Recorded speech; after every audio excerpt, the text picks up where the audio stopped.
Jonathan Dahl, how are you? I'm good. Did our time manage to stay on both of our calendars? Yes. Great to. How are you? Well, how about yourself? I am good. I cannot complain. Awesome. Hey, I was wondering, and I'll just ask you, how open would you be to just having kind of an open discussion now that follows kind of a didactic model? Yeah. In other words, we just go where the conversation goes. I would love that. So I have a question for you before we begin, and I just want to ask an overarching question. It might be bigger than the context you're thinking of right now, or even that I'm asking about. But my question to start things is, what does excellence look like? Oh, great question. Well, if you are referring to excellence in myself, that is when I am firing on all the cylinders, I am helping someone with a breakthrough, and I am learning while I'm doing it, and I am just fully aware and in the moment.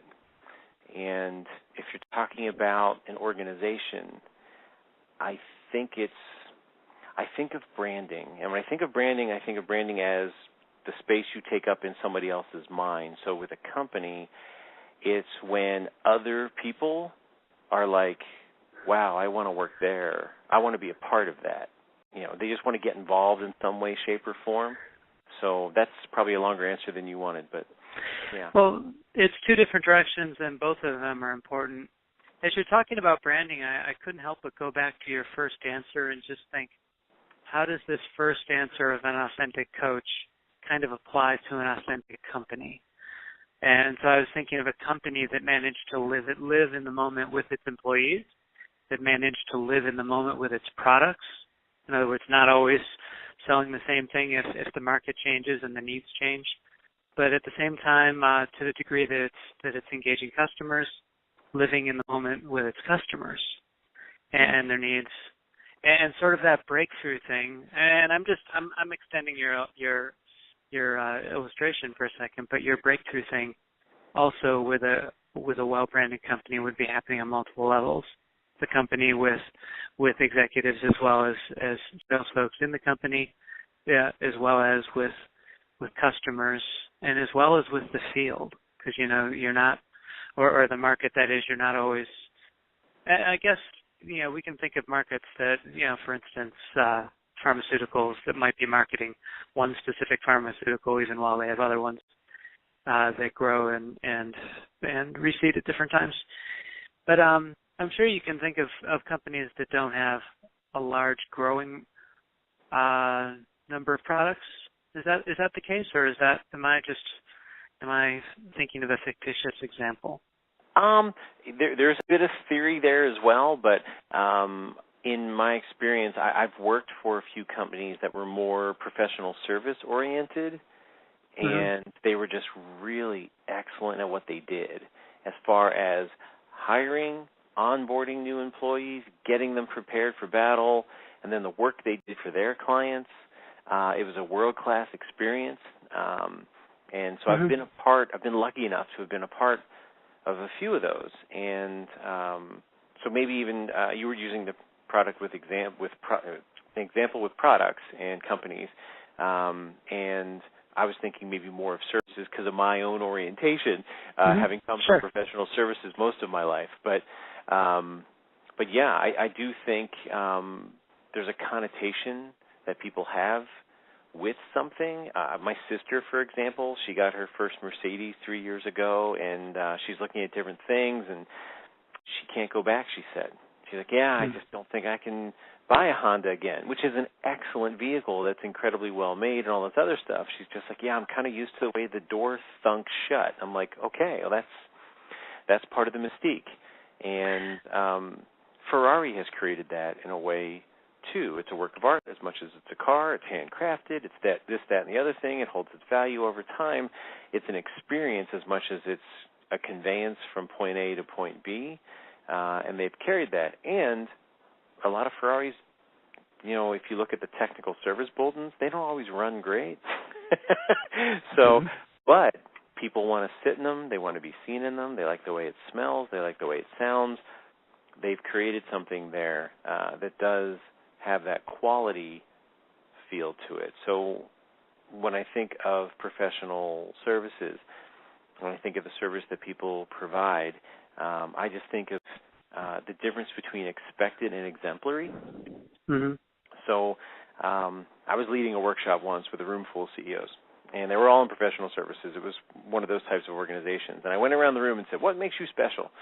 And 36 of the 40 in the room said personalized service, because they were running boutiques and smaller firms. And I said, okay, so that's not a differentiator, because clearly 90% of the room says the same thing. I think that's expected, so what's exemplary? And I got that from one of my bosses. He would sit down with the team once a year and say, this is what's expected in this department, so let's define what's exemplary. And what was really cool is that in 12 months, everything on the exemplary list got moved to expected. So what's exemplary this year? And So they it forced us to get better. keep setting the bar higher and higher. Yeah. So I think that example can translate into a couple different things, expected and exemplary. And when you talk about excellence, that's kind of where my mind goes. It's not about being perfect, and it's not about having good intentions. It's probably somewhere in between. Mm-hmm. So what you're sharing is a moderate to highly successful CEO and or business looking at really supercharging and increasing what's already going. I wonder if we, just for the sake of discussion, ratchet this back a couple steps to a company that might be leveling off and might be experiencing that what is expected is less highly valued, or is more mediocre, and those expectations have become jaded. I'm just trying to learn the illustration. What do you do when what's expected isn't really the highest challenge that an organization at the current time can reach? I think that's when you need to have that look in the mirror, the come to Jesus talk, pick your metaphor.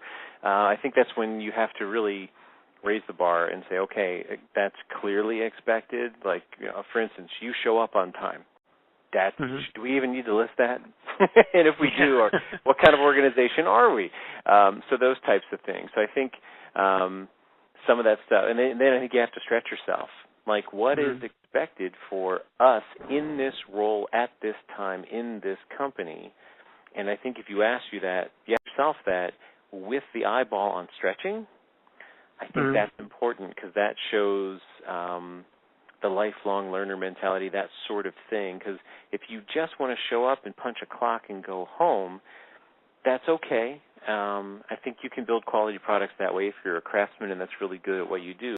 But how do you take it to the next level? So I think you have to ask an exemplary question along with it, because expected is, you show up and you finish 17 widgets today and you go home like you do every day, and those widgets don't break. That's expected. What's exemplary? Is exemplary 18? Maybe, maybe not. Maybe it's actually, finding a new way to do things. So you can challenge yourself. Finding a way to prevent the need to make widgets.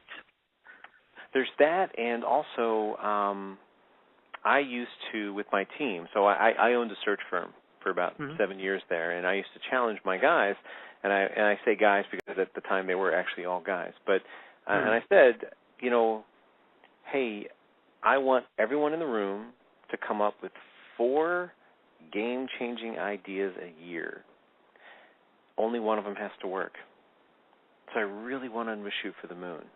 Like, there's no such thing as crazy. Just go for it. What would change this? What would change that?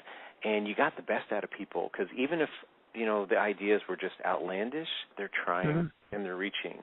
And sometimes the idea was outlandish, but it needed a practical application to make it more real. But we would have these discussions as a group 4 times a year. We'd have a quarterly thing. We got together more often than that, obviously, but we had like a quarterly dinner kind of thing, and that's when we'd shoot out some of this stuff. And some of the ideas were great. It changed how we did business internally and for our clients. We added some things. We were able to do a value add. that sort of stuff. But then it gave us a reason to go back and call all of our clients and say, guess what we're doing now? One of the ideas that came out of one of those discussions was we should go back to every single one of our clients and say, what else could we provide you? What else are you doing that's related to what we do that you're getting somewhere else? Because if there's an untapped need there, we wanted to meet it. Mm-hmm. And what we found was, at the time, in executive search, a lot of companies were hiring separate firms to do the background checks. Mm-hmm. And I said, well, what are you getting from them? Oh, we just get a form that says this, this, and this. We looked into it, and we started doing it for our folks, and we didn't charge for it. It's part of the search fee. Mm-hmm. So now we captured some business there, and we expanded it. We didn't, we got a little more loyalty there. So I don't think we lost money on it, and it wasn't terribly time-consuming. And to be honest with you, when the economy tanked, there were some clients that would call us and said, hey, your background checks are really thorough. Would you mind doing them for other people that we hired elsewhere? Sure. Then we did charge for that. Mm-hmm. So it expanded our business. This comes back to what you were saying about expected versus exemplary. You create an exemplary practice, and as a business leader, you affirm that practice. In other words, you seek that in leaders that account to you, and then you put that in practice. Ultimately, though, that becomes something that folks come and seek out your business for.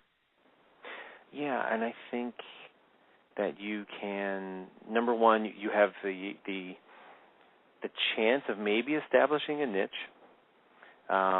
either in the market or in the mind's eye of your customer, or you have a chance just to get better at what you do, expand your reputation, which is never a bad thing. So, for example, this is going to sound really silly. When I got started as a headhunter 25 years ago, it was at the contingency level. And, we were truly headhunters. We just lived and died on the phone. I'd make 130 cold calls every morning. Wow. Yeah, it was crazy. I'd make 130 cold calls in the morning, and then I would get 20 callbacks in the afternoon, which usually 10 of those would lead to something. So that was good, and I was just a machine. I'd get in early and do all that stuff, and I'd take West Coast calls later and so on and so forth. But I found a way to differentiate myself. I was on a team of there was 12 of us there. I was the guy that called everybody back, and that was all it took. So if you think about recruiters, and one of the biggest complaints you still hear in 2017 is, I sent my resume in, talked to the guy, and never heard from him again. Mm-hmm. So then what would happen, I saw this happen to my colleagues, is they call that candidate back, and they're like, dude, go spit. I'm not working with you anymore. So here's what I did. I told everybody who I talked with, I said, look, if you are in process with me, in other words, I put you in for a job somewhere, you are going to get a one-line email from me on Friday afternoons. That email is not me being curt. It is me keeping you informed so you go into the weekend always knowing where you stand.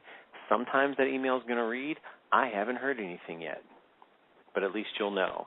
And they really appreciated that. I have no idea how much people appreciated that. So I'm working on 17 jobs, and I've got 10 candidates in at each one of them. And I would, whatever the update was on any particular job, I would copy-paste that 10 times, send it out separately to 10 separate people. Dear Dan, haven't heard from HR. Have a good weekend. Copy-paste, copy-paste, copy-paste, so on and so forth. So I did that every Friday afternoon, and it would probably take an hour and a half to 2 hours. And my boss came over and he said, what are you doing? You're wasting so much time. And I'm like, actually, I'm not, because this is about 100 people that won't call me next week to ask what's going on. I'm engendering loyalty, and I'm keeping them informed. So my candidates always took my call when I cried. I had people that I did not place call me when they landed somewhere else and said, I want to work with you. So they give me business. So I had my eye on the long game, but I found that was one of the differentiators, was just call people back. Well, I think people were looking to you for leadership skills, and though you're describing the purpose of it really being to build a feedback model so that folks didn't disengage or feel that you were disengaged from them, rather. But the reality is you were modeling a skill that when they became leaders that they ultimately would be employing in their work. So, there's a principle, I think, that leadership, when we do it right, it ends up modeling for others how to do it as well. I do think very much human behavior. I think we learn a lot by watching. I think we imitate, and if you have a really good role model of any type of behavior, I think that really does make a difference in your professional life, in your personal life, so on and so forth. I think that's very, very important. So, dear friend of mine, business owner, his wife is a stay-at-home mom, and they have a new hire, and she's really needy. So we're talking about it. I'm his coach, and we're going over things, and we're talking about all this stuff. So she texts him all the time. He opened up that avenue to a lot of his employees, and he regrets it now because it's, how come you get my texts? So his wife walks by his phone and sees a text from his new female employee. I forget her name. It's a woman's name now. And it says, how come you haven't gotten back to me? She didn't know that he had opened up the texting avenue to his employees. So it actually caused a fight between the two of them, which was very, very stressful because he has 2 young daughters. And his biggest concern was, I didn't want to fight with my wife about something that wasn't true. And for lack of information, most people make stuff up in their heads. And when they do it, it's never good. That's why transparency is always a good thing. And he said, you know what? I don't want my daughters to think that that even could be true if they overheard us arguing, because I'm the ultimate male role model for them, for the men that they will choose later in their life for what's acceptable behavior towards women. So he really internalized it, and he got really open with it. And then he did go to the office and said, hey, guys, I'm not responding to texts after 6 p.m., so if you need anything, email me. And if I happen to check it, I will, and if I don't, it's going to have to wait till morning. And that's the new rule. And now we're working with him on his employee, which is a whole other story. Well, good. It's an important area of discretion, and the leader ultimately needs to make the call, because work is going to continue after the doors close. But I think as a leader, you need to call the shots. So yeah, and it's tough. I've worked from home, I think, for 18 of the last 25 years, and I've gone through phases where I'm very, very good about it, and I've gone through phases where I'm not. I've given up on the whole phrase of work-life balance, and I'm going more with work-life blend. I am a small business owner. My wife and I have our firm together. We work together. We have our own clients. We do things together. We do some things separately. But that's awesome. We love it. We actually do. We spend a lot of time together, which is great. And when we have events in the evening, we go together, which is nice, because otherwise we may not go. If we had to go separately, because we like spending time together. And we're newlyweds. We've been married about 3.5 years. So, but it's congrats on that. Thank you. But it's one of those things where I have an office with a door that shuts. So does she. We're nearby. It's upstairs, so it's away. So when we kind of go downstairs, we sort of disengage a little bit. We have laptops, tablets, and phones that could follow us. And if you're waiting for an important email, yeah, there's that night where maybe you check it once in a while. But for the most part, if nothing's on fire, we kind of leave it alone. And she challenged me on the honeymoon. We had been dating long distance for about 18 months, and then we got together. We were married, and then we didn't go on our honeymoon for about 5 months after we were married. It was just a lot of change with moving across country and stuff. So she challenged me. She said, I want you to notify everybody that you can possibly think of that you are off the grid for 10 days. So I did that. And she said, I want you to really unwind when you get here. And I really had to unplug.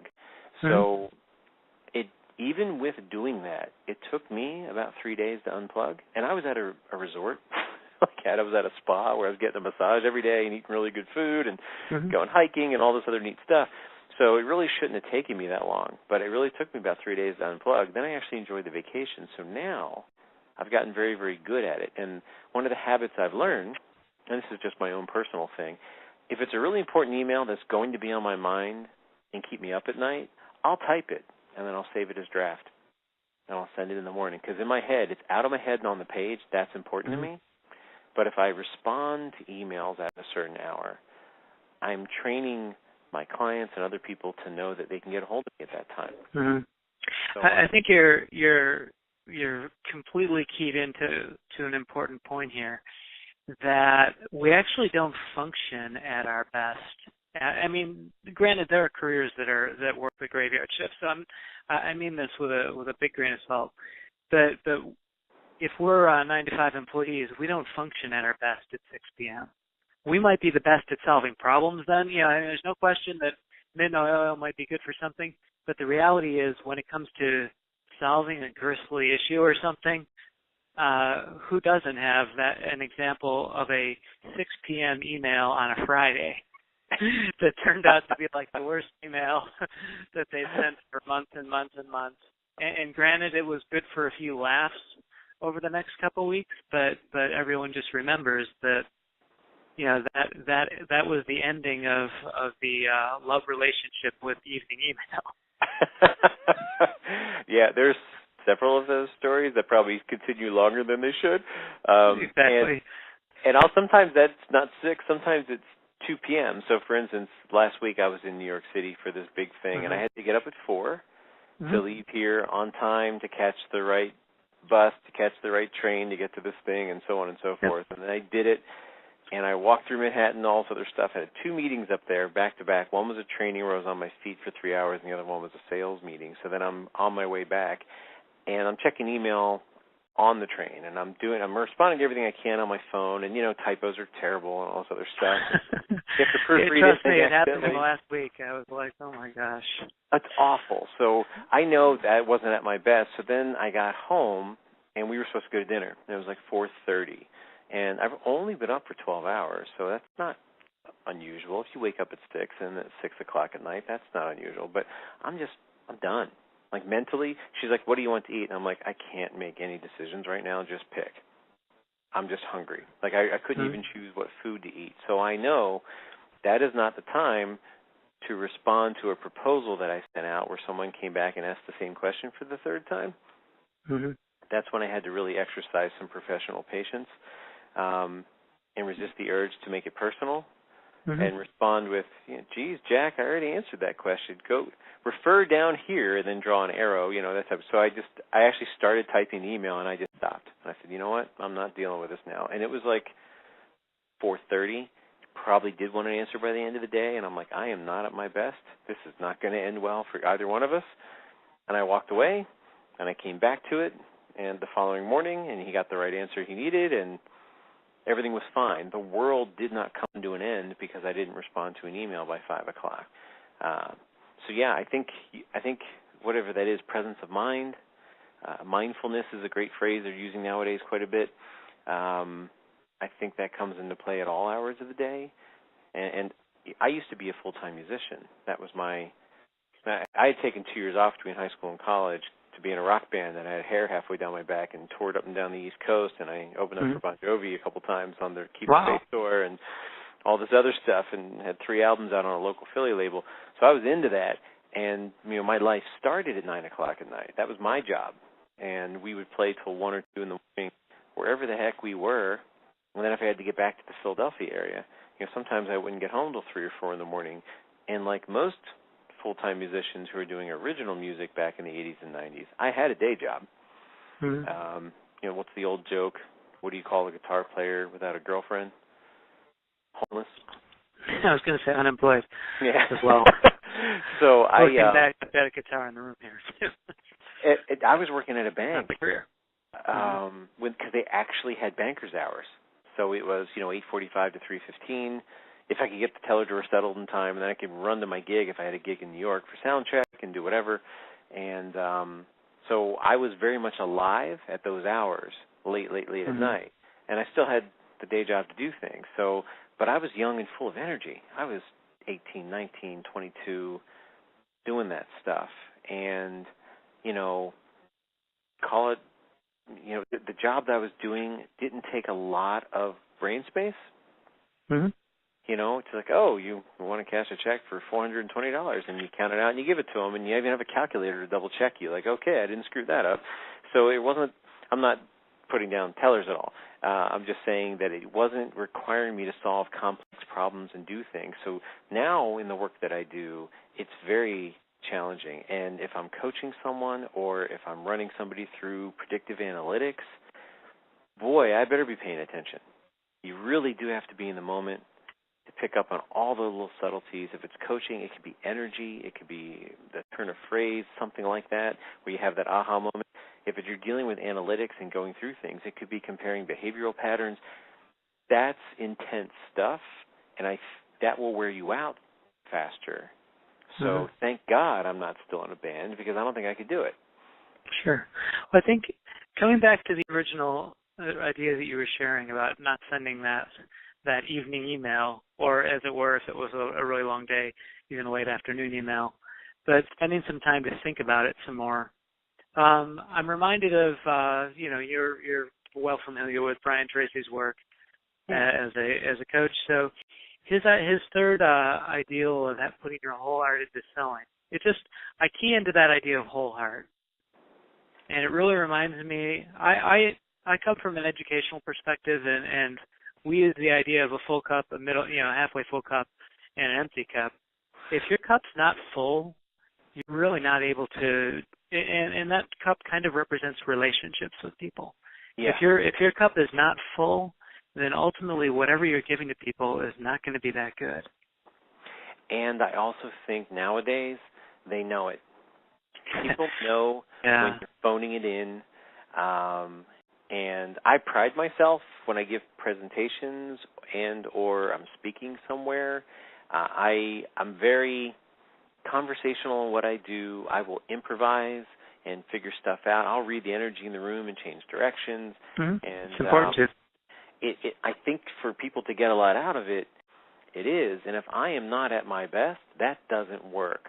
And so I've tried to make myself not be dependent upon something. So, for instance, like coffee. I like coffee. I love coffee. I have gotten myself down to 1 16-ounce a day, and it's not because it's good for me or whatever the case may be. I like coffee quite a bit, but I don't want to be that guy that needs 5 cups to function, because I might be out somewhere giving a talk and not be at my best, and I don't want to be that guy. Everyone goes, wow, that guy just showed up and rolled out of bed, right?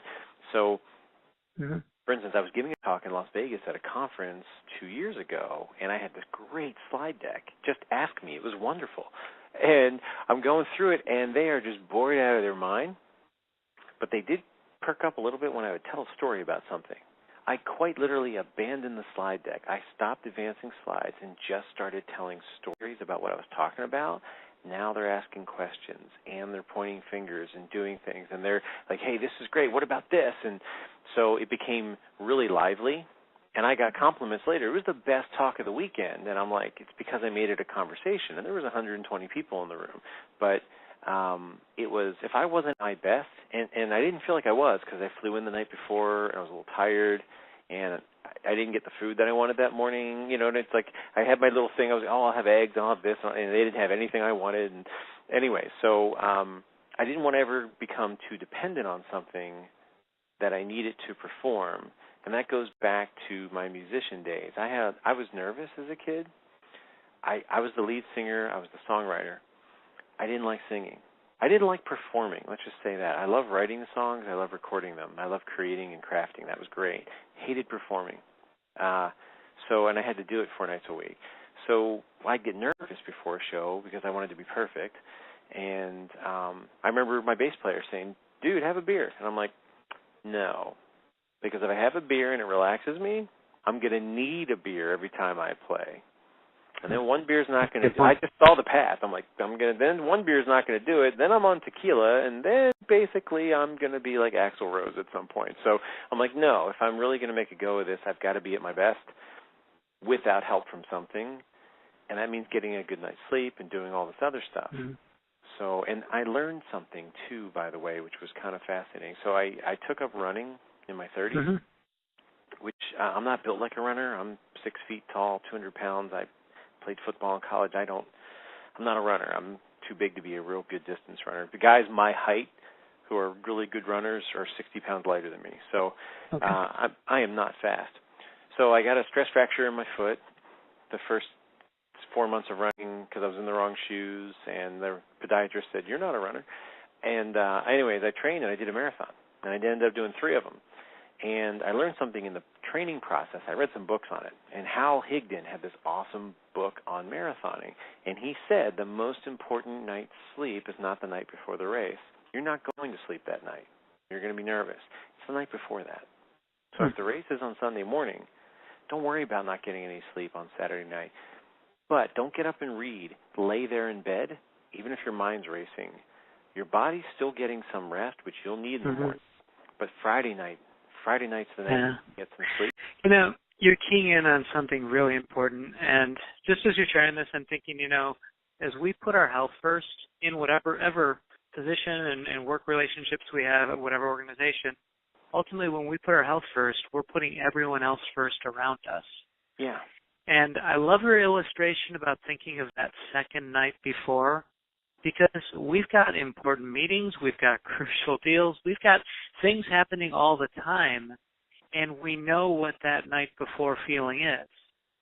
And you don't want to just kind of slough it through something, kind of going back to your illustration of the slide deck. We don't just want to get there and have to just run through everything and hope that we have the presence of mind to think on our feet. But really that second night before, that really keys me into an important principle, to think about the days before something, not just the night before. Yeah, I call it self-care in a lot of ways. So, for instance, I've got this big thing tomorrow morning that I'm going to, and for me it's really networking, and it starts at 7, and it's an hour from here. So networking 7 to 8, and I'm going there to specifically meet some people, and I've targeted some folks and emailed them saying, hey, I'll see you Wednesday, which is great. And then there's speakers on 8 to 9, which will be good, and that's also a time when I can't be going up to people going, so can I have your number, and all that sort of thing. So I've got to be focused on that. So my plan of attack is I'm going to wake up early and eat breakfast, a full breakfast, before I go. They're serving breakfast at the thing, but they're serving it from 7 to 8, and I know myself. I want to maximize that time. There's 5 people I want to meet. I want to get their business card because I want to have a follow-up appointment with them. The speaker's going to be fine. That's not why I'm going. I'm going to meet these folks. So for me, it's part of my sales process. So I'm going to do a full breakfast and everything I need before I leave and get into the car so that I don't worry about food while I'm there. And I know I'll be hungry. Like I'll be wanting lunch at 10, and that's fine. But I call that self-care because I know you don't ever want to have to make that choice where you're in the moment going, I really should get something to eat and stop talking to this person. Because if I'm having a great discussion with someone, I want to indulge that a bit. Somebody once told me that I wrote an article on personal branding, and I actually chronicled it in there. Someone once told me that I make people feel like they're the only one in the room, and that's very cool. So if we're in a room full of 500 people and you and I are having a one-on-one conversation and I'm not checking my phone and looking at everyone who walks behind you, that makes you feel special. That's part of my brand. So I don't want to be thinking about food. If I'm talking to someone and it's going really, really well, I just want to have the conversation because they're going to leave my conversation and they're going to go eat, and I'm going to go to the next person because I've got 5 people to meet and I only have an hour. So I'm going to eat before I go. Call it being a responsible adult, but I call it self-care. Well, and actually I'd go a step further and say that's the difference between meeting and connecting with 4 people in a 1-hour meeting rather than 5. Or the other way around. That's the difference between connecting with 5 people in a 1-hour networking time versus 4. And if done across a career, you know, you've just upped your margins by 20% by simply eating breakfast at home. Yeah. You know, it comes back to strategic self-care. Yeah, and you know, at those things too, it's a bit of a free-for-all if it's a buffet, and I just don't want to be worried about it. And if there's a line, well, it's not 10 minutes, it's a half an hour because you're in line for 10 or 20 minutes, and then you get your food. Then you have to wolf it down, which always looks really impressive to everybody around you, the fact that you're just shoving stuff down your gullet. So it's just going to be more graceful for me to grab coffee and walk around and talk to people and chit-chat with folks and do it that way. So that's a decision I made to make the most out of the situation. And this is a quarterly meeting. It doesn't happen that often. And the next one's in the middle of summer. No one's going to come to it. So I'm making the most of the opportunity tomorrow, and I'm getting up early, and I'm having a bite to eat, and I'm getting up at a time I used to go to bed, when I was a musician. So it kind of cracks me up a little bit. But my wife, we're a team. Even though she's not going, she's getting up with me. She's going to have breakfast as well, and she's actually going to work on some things for a training we have coming up in the morning hours before her calls start, like at 9. So I think it's important to have somebody, I'll call it buy-in. So we are in it together, so it's very easy for me. It's the mission of the business, and we do it for each other, and that's great. We're going to go to bed early. We're going to get up early. Sometimes people don't have that. Sometimes they're in a career that is a little bit crazy, and their spouse isn't part of it. So in those cases, like I have clients in that instance, and I'm like, yeah. So we talk about urgent and important as a time management method or personal productivity. And I make people put things in those 4 quadrants of urgent, not urgent, important, not important. So, and I see some of the CEOs put family in the not urgent, not important. I said, stop. They go, they may not be urgent, but they're important. So's things like working out. That's your health. So, and now you get an insight to their mentality. They're putting that in the not urgent, not important bucket. I'm like, oh, well, that's why your personal relationships aren't so good, and that's why you're overweight. So, but all that stuff, and Brian Tracy talks about that. He's kind of funny. He'll say something like, I'm going to give you 5 words that'll change your life. Eat less, exercise more. There you go. That kind of. So he says that kind of stuff. But same thing for spending. He'll say, spend less and earn more. But it's very, very simplistic, and it's a little bit tongue-in-cheek. But when I work with folks on that, especially people in leadership roles, it's very lonely at the top. They don't always have someone doing it. They have a lot of pressure. Sometimes the pressure they put on themselves. Sometimes it's put on them by the market. They don't do a fantastic job of self-care. And I think self-care is family, it's friendships, it's relationships, it's eating well, it's spending time working out, doing those things. And if you don't have time to work out, walk. Everybody has time to walk. I have a Fitbit on. So that meeting in New York I walked from Port Authority to the meeting. It was only 8 blocks, 2 long blocks and 6 short ones in New York. It's 15 minutes. But what's funny is I got later in the day, my Fitbit notified me, you're getting close to your 5-day exercise goal for this week. And I'm like, what? I didn't exercise today. My heart rate got up around 90 beats a minute when I was walking because I walk fast, and so it registered as a workout. So walk, park far away so your car doesn't get the door ding, and walk to the meeting. Those types of things. Little things like that, I file that all under self-care. You're at your best when you're focused and when you're not worrying about other things. So I'm a certified interview coach. I used to be a career coach. I did that for 5 years, which was super fun. And in doing that, it reminded me of way back in the day when I used to be a motorcycle safety instructor. So one of the things we used to tell people about helmets, they would always say, what's the difference between a $10 helmet and a $700 helmet? And I said, whichever one fits better. And they said, what do you mean? I'm like, well, if you're fidgeting with your helmet on the highway at 70 miles an hour, it doesn't really matter what it costs, does it? Very true. Buy the one that fits better. Same thing in an interview. I tell people, like I had a male ask me, he's like, hey, should I color my hair to look younger? And I said, do you normally color your hair? And he said, no. I said, well, then don't, because you're going to be thinking about it. And if you're distracted and you're worried and you're nervous, I don't know why you're nervous. I'm interviewing you, and I'm like, oh, he's not confident. So I said, do what's comfortable. Same thing with women in interviews. If you have a great pair of shoes that look amazing, that's awesome. But don't wear them the day you have to tour the warehouse, because you're going to be killing yourself. You're going to be uncomfortable. You're going to want to take them off. You're going to be fidgeting.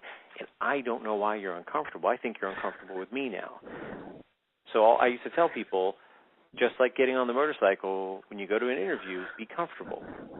That doesn't mean, wear like a gym suit and sneakers. That just means wear clothes that you're used to, dress in a way that you're used to, all those things. So with executives who are having meetings and doing these different things, be comfortable. If you can be yourself, that's great. You need to make yourself your best. So in doing that, you need to work on those things like staying focused.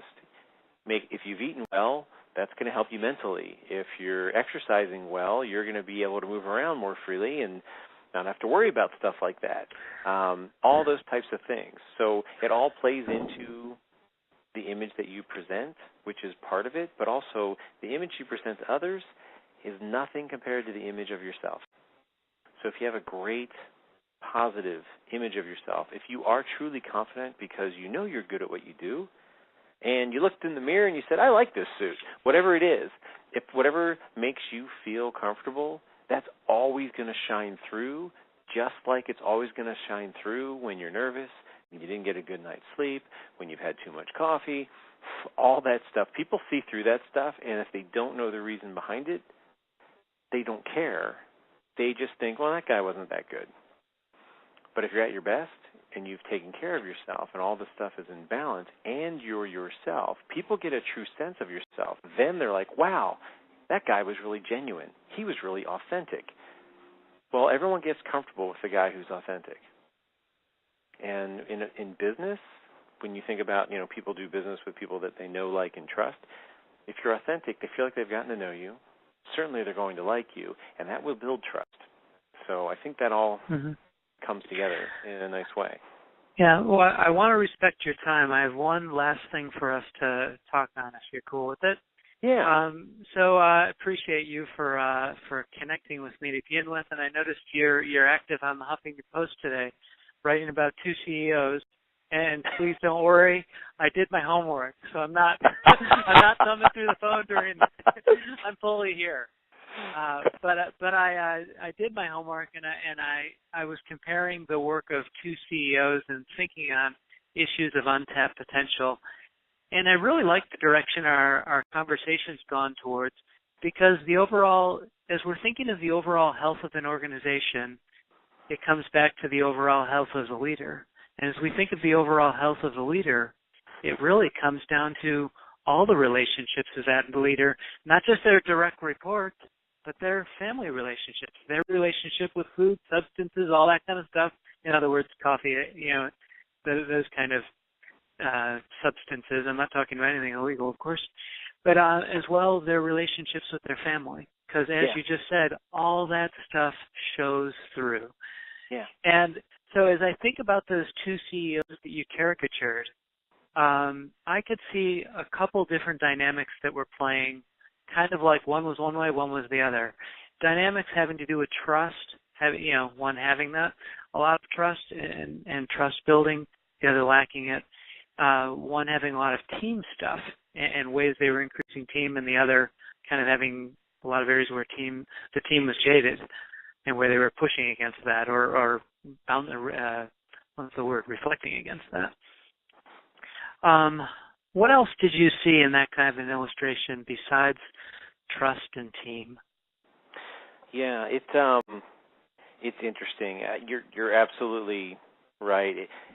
What shines through relationships, all that stuff is so important, as is authenticity, which is something we've been talking about. So in that story on the Huffington Post, the first guy was, I don't know if he was truly arrogant, but he came across that way because he would not take the opinions of others.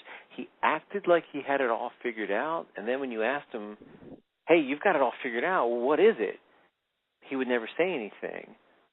So then in the beginning you're like, oh, he's a mastermind. He's a Svengali. He's going to drop the knowledge on us later. And then after a while you're like, he has no clue, does he? So then he lost everybody. Everybody, they took him with a grain of salt. They were like, yeah, whatever. And when your staff is saying, yeah, whatever to you behind your back, you've lost them. It became an environment, too, amongst the people there where the phrase I heard often was, this too shall pass, meaning he will. Oh, yeah, he's not going to make it. This too shall pass. And this was a firm that had been owned by private equity for 20 years, and they've changed hands 3 times. So a lot of the people who'd been there for a decade had seen a lot, and they were like, yeah, this guy's not going to make it.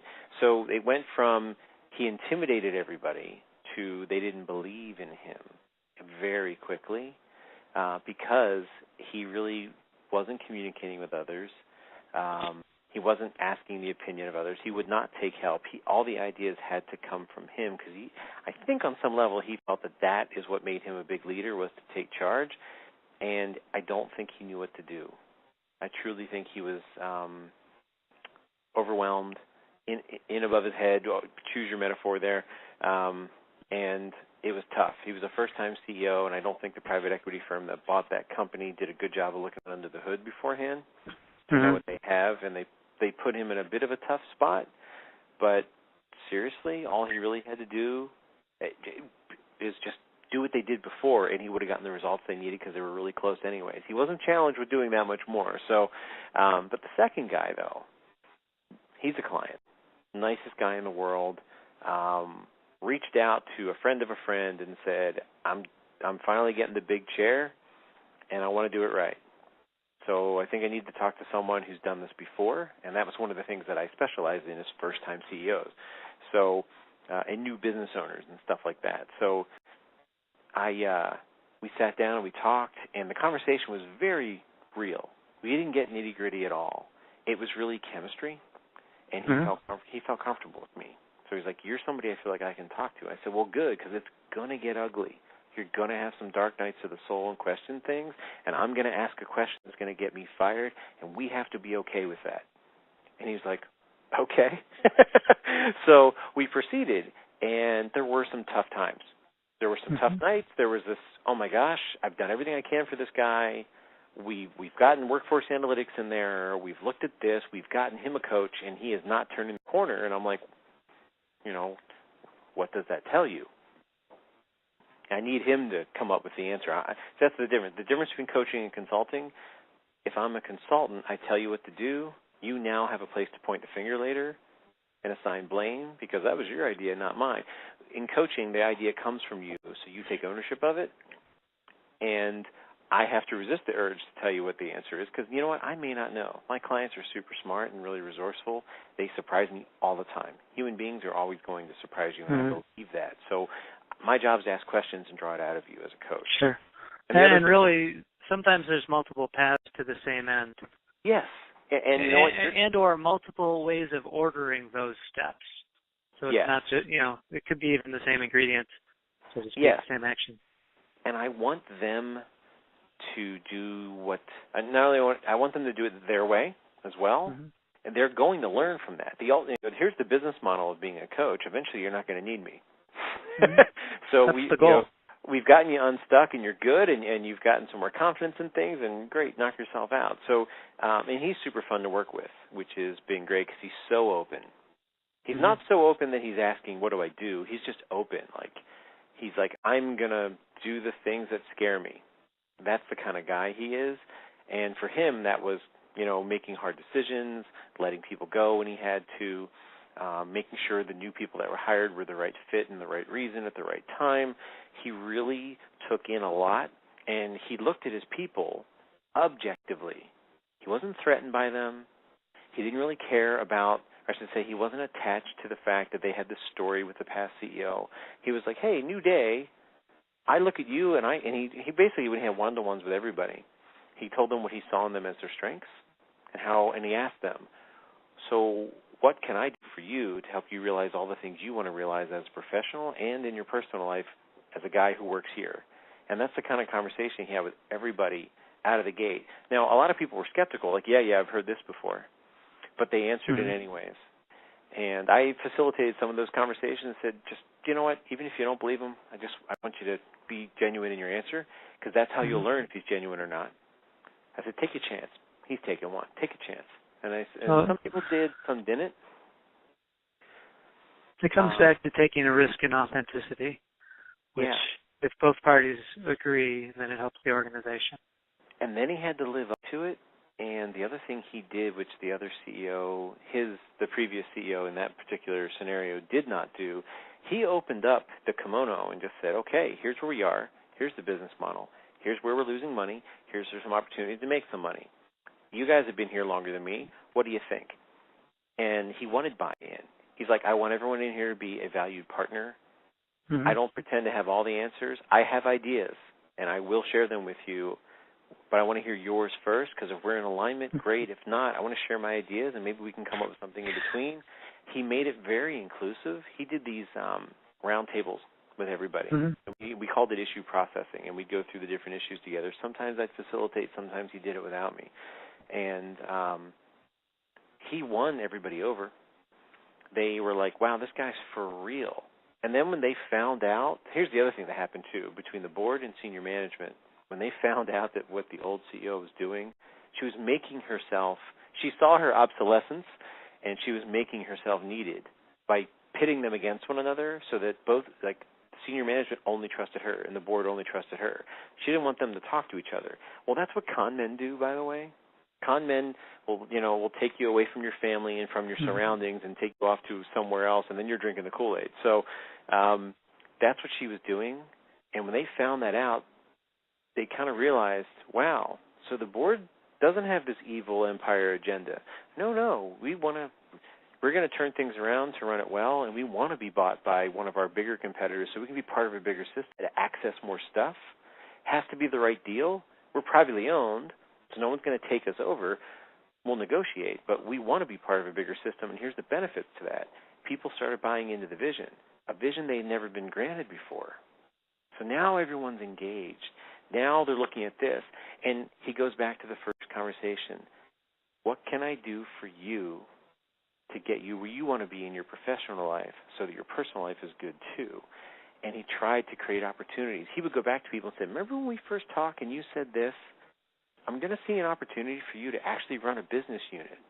You talked about owning your own business, and you can still go do that, but would you want to run a business unit first? Mm-hmm. He remembered everything. So, and he's been there a couple of years now, and the company's running, like the top. So it's going great. But he was very, very open and wanted to get the best out of people, where the other guy was like, I'll show you. And he wanted to impose his will. And he underestimated the fact that he had a bunch of really smart people working for him, and he underutilized them too. He took a great company that was doing well, and they weren't doing well. Now here's the funny part. They got rid of him. The private equity firm sold it off. The new owners came in, and it was a rocky 18 months, and they're doing well again because it's a good company with a good service and a good product, and, everything's fine. So you look at that and go, that was a blip on the radar. That was a bad CEO, and this guy had a tough situation. Matter of fact, here's something else that's cool about the guy, CEO number 2 in the story. He signed a contract that said, if I don't hit these goals within the first 12 months, and they agreed what those goals would be, he's like, you can get rid of me. No stock, no vesting, no nothing. But if I hit these goals in 12 months, all those things we talked about, they're part of the contract. And they said, hey, if you hit those goals in 12 months, yeah, we'll do that. That's how confident he was in what he could do. Then he went and got help. So he wasn't cocky. He did his research. He really thought he could do it, and he had a vision for how to do it. He included others in his vision. The first guy was arrogant. The second guy was confident. There's a big difference there. Mm-hmm. And it was just kind of fun to see the dichotomy. And the story came to me because I was going to tell CEO 2's number story anyways. But it just, all of a sudden, someone brought up the other CEO to me when I was in the middle of writing that story, and I'm like, wow, there's like black and white. Let's tell that story. So, yeah, that's how it came up. It's a great contrast. I think the first CEO really highlights on so many different levels untapped potential. And this is a fitting closing here, talking about the gains that the second CEO made while you were, helping in this. But, you were instrumental, actually. But that second CEO was intentional and, as you said, confident, a caring friend, and ultimately was CEO as coach. Yeah. And I think that's to your first statement about your goal is to create the place where your job is no longer needed. Ultimately, that's seeing people able to coach their employees. Yeah. That's amazing. The other thing I would tell you, if you ever meet this man, the first time I saw him, humble, polite, friendly, everyday guy.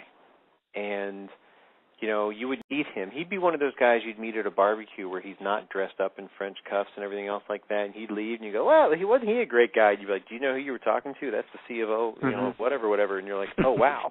He's an everyday, authentic guy. And so I have horror stories about authenticity. So, for instance, I'll tell this really quick. When I was in executive search, I had a client or a candidate that was not getting hired, and I had a brand new client, and I was going to submit him there, but I wanted to know some stories, so I called some of those folks back and said, hey, off the record, how come you didn't hire Fred? And I heard horror stories about him, cutting some guy off in the Garden State Parkway and giving him the finger, and then, of course, he pulled him behind the guy, and it's the guy he's interviewing with, yelling at the barista at Starbucks across the street from where he's interviewing. Well, people who work across the street go there too. So stuff like that. And that always stuck with me. And I'm thankful I had those stories when I was in my 20s, because now, wherever I go, I make it purposeful to always be nice, professional, polite. I let people in traffic, and I live in New Jersey. That's another way to differentiate yourself. Little things like that. But so, for instance, I went to a sales meeting 2 weeks ago with this big association that has 400 business owners in it. So I want to get in there and do a good job and all this other stuff. So I get there a little bit early for the meeting. I'm in the back parking lot of this warehouse in Northeast Philadelphia, and there's a guy sitting in a pickup truck listening to music, smoking a cigar with the windows down. He has on like a John Deere hat, and he's got like a T-shirt that's got some food stains on it, and he's sitting back there. And I park my car. I kind of look at my watch. I'm like, I'll go in a little early, and I start walking in, and I'm all dressed up. And he says, excuse me. I'm like, yeah. He's like, what kind of car is that? I'm like, oh, it's a whatever. I tell him about it, and he's like, does it have a V8? I'm like, oh, it's a V6, actually. He's like, that's pretty cool. I was like, yeah, it's fun. It's this, it's that. And he's like, is that a convertible? I said, it is. It's a hard top. It does this. And we're chit-chatting about it and everything else. And so then I just kind of built a conversation. I'm like, well, by the way, I'm Dave. He's like, oh, hey, I'm Joe. And I shook his hand, and that was great. And he said, well, hey, have a good meeting. I said, thank you. And I walked in and everything else and went through the whole meeting. Everything went great. I'm walking out. The lady who's there, the guy comes walking in. I said, there he is. And I shook his hand again. He's the CEO. He's in the back having a cigar. He's a manufacturing guy, dirt under his nails. He runs this association kind of thing. And he shook my hand, and he looked at the person I was talking with, who I had the meeting with, and she said, oh, by the way, I don't really care who you're meeting with. He's hired. That's great. I was genuine. And, I was nice to him, and I didn't blow him off, and I was friendly, but I'm friendly with everybody. But that's the thing. If you create an image in your mind of who you want to be at your best, and if you always act on those principles, and no one's perfect, and we get tired, and I get it, but if you try and you really apply that, good things will happen to you. You attract good things. What's it that Dr. Joe Dispenza always says? Gratitude is the ultimate state of receivership. So if you're always thankful for what you have and not worrying about what you don't, you invite that. Then it happens. That's the thing. You're thankful for stuff, and then it shows up. Same thing in business, same thing in life. If you take that principle of interpersonal excellence, however you want to phrase it, I think that shines through in all that you do, and people see you. And when you're authentic, people like you.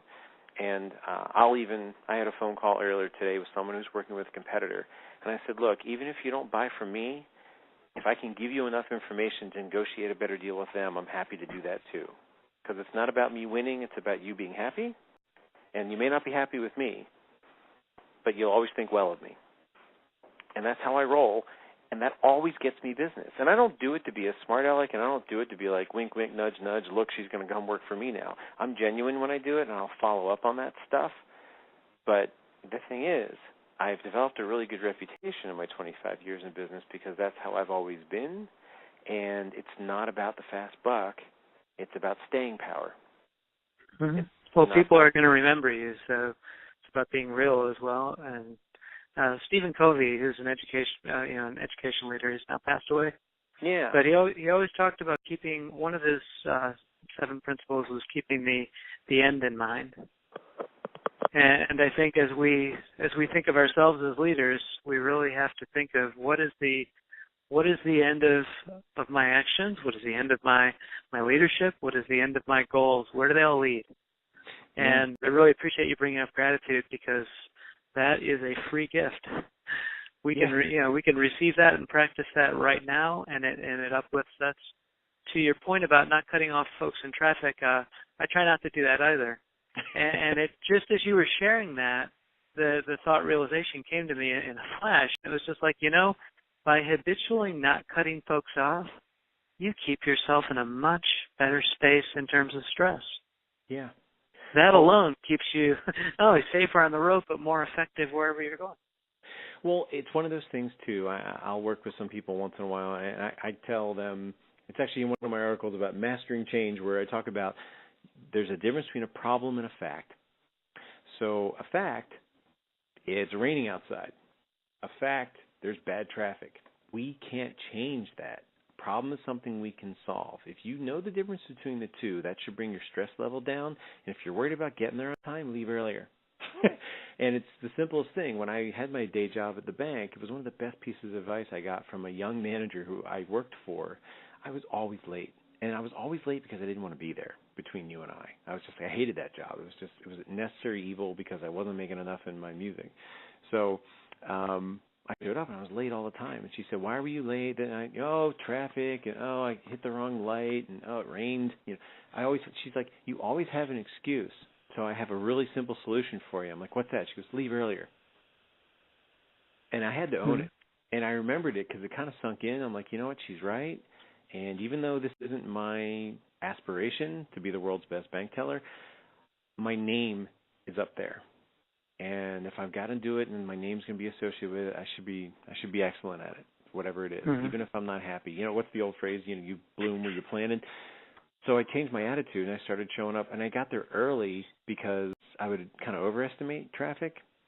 But you know what? I took a little bit more pride in what I was doing. And, it led to better things, and everything worked out. But it's one of those things. Leave earlier. So same thing. When tomorrow morning, one of the reasons I'm leaving early is traffic is horrible. I have to drive through Philadelphia and go to the other side. So it's 30 miles, but I've had that 30 miles take 2 hours.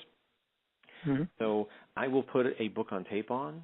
It's my chance to listen and learn something, and it helps me relax because, you want to get the whole book in before you get there, all this other stuff. And I'm not in a rush because I've left so early that worst-case scenario, I might get there a half an hour early. I'll stay in the car and finish the book, or I'll go get something to eat, or I'll go in a little bit early and shake some hands. But it's always better to be early than be stressed like, oh, my God, I'm going to be late. And then you start driving fast and taking chances, and we all know that works out so well. So it's just easier to do those things. And it's, by the way, was a horrible offender at this, so it took a lot of life lessons and experiences. I got in a horrible car accident in 1990, totaled my car, ended up in the hospital. It ended my football career, all this other stuff like that, because I was rushing to a lunch appointment because I was 19 years old and I was stupid. So I've learned that lesson, and that accident is probably why I've decided, like, hey, it's raining. Maybe you shouldn't drive your rear-wheel drive car that fast. So I did. I wrecked a Mustang, but nobody else got hurt but me. But no, those things are important, and I think it plays to mindfulness. I think it plays to authenticity. I think it plays to pride, because you know what? If you're the guy in the car that let someone in front of you when traffic was really horrible, and then you pull in behind them at the interview, did that help you or did that hurt you? I think it helped you.